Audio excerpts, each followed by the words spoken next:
हरिः ॐ श्री परमात्मने नमः। ॐ श्री सद्गुरवे नमः। ॐ श्री गणेशाय नमः। अथ श्रीमद्भगवद्गीता श्रीकृष्ण प्रीत्यर्थे पाठे विनियोगः। अथ प्रथमोऽध्यायः अर्जुन विषादयोग। धृतराष्ट्रोवाच धर्मक्षेत्रे कुरुक्षेत्रे समवेतायुयुत्सवः मामकाः पाण्डवाश्चैव किमकुर्वत संजय। संजय उवाच दृष्ट्वा तु पाण्डवानीकं व्यूढं दुर्योधनस्तदा आचार्यमुपसंगम्य राजा वचनमब्रवीत्। पश्यैतां पाण्डुपुत्राणाम् आचार्यमहतीं च मूं व्यूढां द्रुपदपुत्रेण तव शिष्येण धीमता। अत्र शूरा महेश्वासा भीमार्जुनसमायुधि युयुधानो विराटश्च द्रुपदश्च महारथः धृष्टकेतुश्च कीतानः काशीराजश्च वीर्यवान् पुरोजितकुन्तिभोजश्च शैव्यश्च नरपुङ्गवः युधामन्युश्च विक्रान्त उत्तमौजाश्च वीर्यवान् सौभद्रो द्रौपदेयाश्च सर्व एव महारथाः। अस्माकं तु विशिष्टा ये तन्निबोध द्विजोत्तमा। नायका मम सैन्यस्य संज्ञार्थं तान् ब्रवीमि ते। भवान् भीष्मश्च कर्णश्च कृपश्च समितिञ्जयः अश्वत्थामा विकर्णश्च सौमदत्तिस्तथैव च अन्ये च बहवः शूरा मदर्थे त्यक्तजीविताः। नानाशस्त्रप्रहरणाः सर्वे युद्धविशारदाः। अपर्याप्तं तदस्माकं बलं भीष्माभिरक्षितं। पर्याप्तं त्विदमेतेषां बलं भीमाभिरक्षितम्। अयनेषु च सर्वेषु यथाभागमवस्थिताः भीष्ममेवाभिरक्ष्यन्तु भवन्तः सर्व एव हि। तस्य सञ्जनयनहर्षं कुरु वृद्धः पितामहः सिंहनादं विनद्योच्चैः शङ्खं दध्मौ प्रतापवान्। ततः शङ्खाश्च भैर्यश्च प्रणवानकगोमुखाः सहसैवाभ्यहन्यन्त सशब्दस्तु मूलोऽभवत्। ततः श्वेतैर्हयैर्युक्ते महति स्यन्दने स्थितौ माधवः पाण्डवश्चैव दिव्यौ शङ्खौ प्रदध्मतुः। पञ्चजन्यं हृषीकेशो देवदत्तं धनञ्जयः पौण्ड्रं दध्मौ महाशङ्खं भीमकर्मावृकोदरः।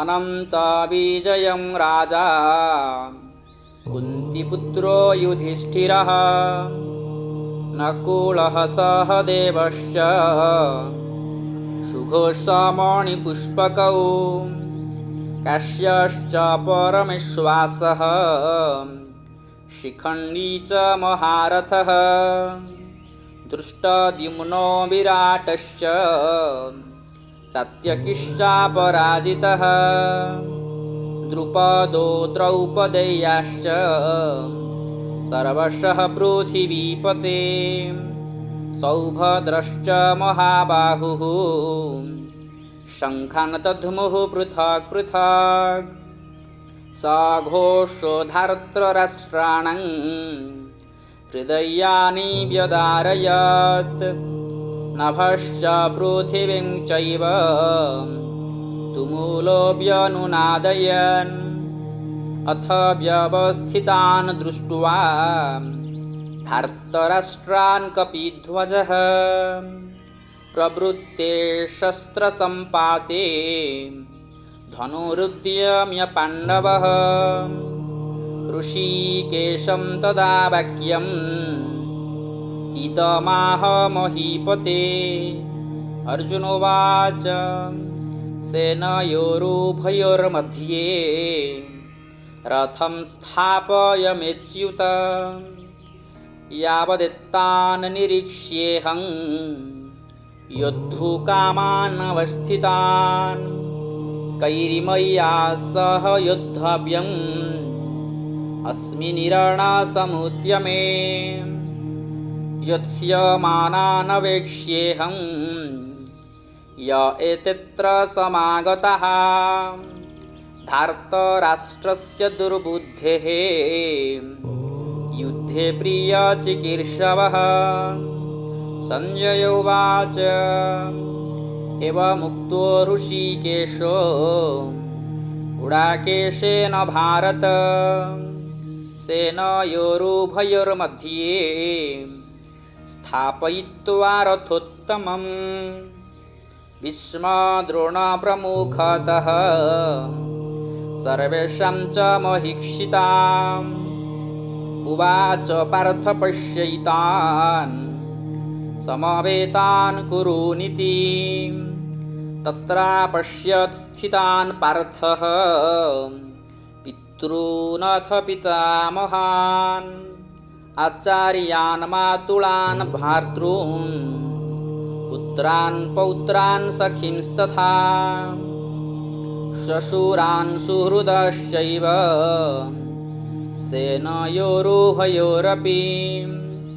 तान् समीक्ष्य स कौन्तेयः सर्वान् बन्धून् अवस्थितान् कृपया परयाविष्टो विषीदन्निदमब्रवीत् अर्जुन उवाच दृष्ट्वेमं स्वजनं कृष्ण युयुत्सुं समुपस्थितं सीदन्ति मम गात्राणि मुखं च परिशुष्यति विपथुश्च शरीरे मे रोमहर्षश्च जायते गण्डीवं स्रंसते हस्त्वात् त्वक्चैव परिदह्यते न च शक्नोम्यवस्थातुं भ्रमतीव च मे मनः निमित्तानि च पश्यामि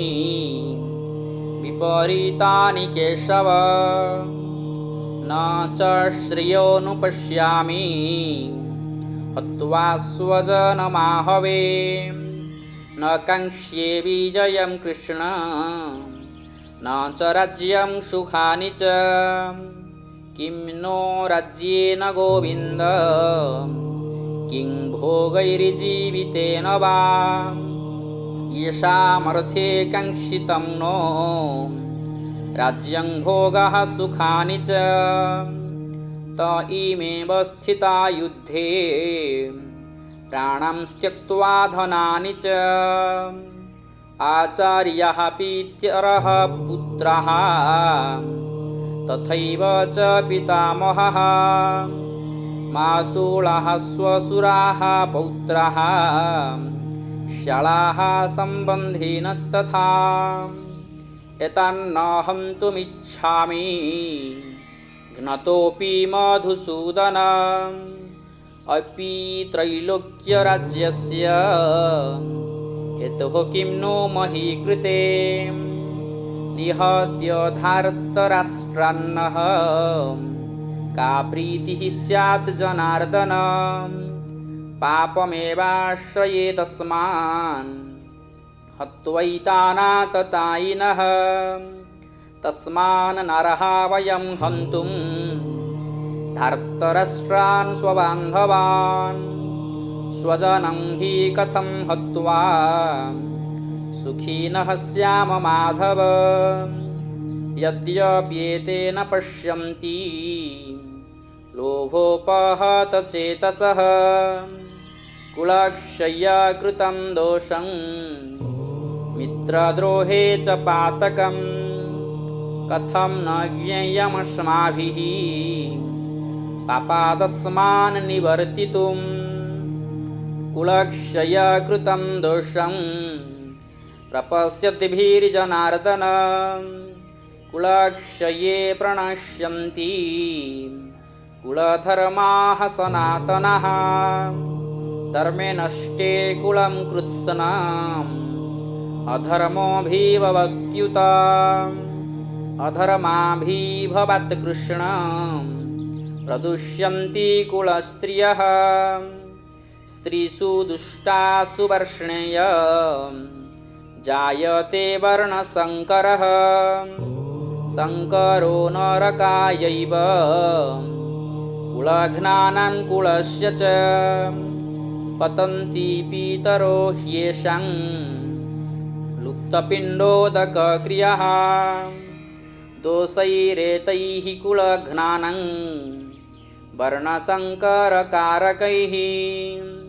उत्साद्यन्ते जातिधर्माः कुलधर्माश्च शाश्वतः उत्सन्नकुलधर्माणां मनुष्याणां जनार्दन नरके नियतं वासो भवतीत्यनुशुश्रुमा अहोवत महत्पापं कर्तुं व्यवसिता वयं यद्राज्यसुखलोभेन हन्तुं स्वजनमुद्यताः यदि मां प्रतीकारम् अशस्त्रं शस्त्रपाणयः धार्तराष्ट्रारणे हन्युः तन्मे क्षेमतरं भवेत् संजय उवाच एवम् उक्त्वार्जुनः सङ्ख्ये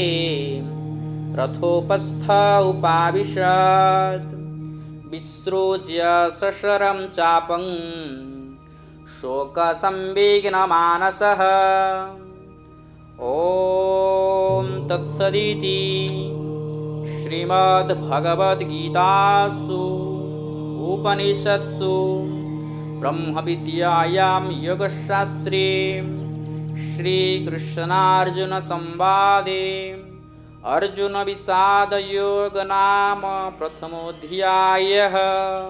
हरिः ओम्।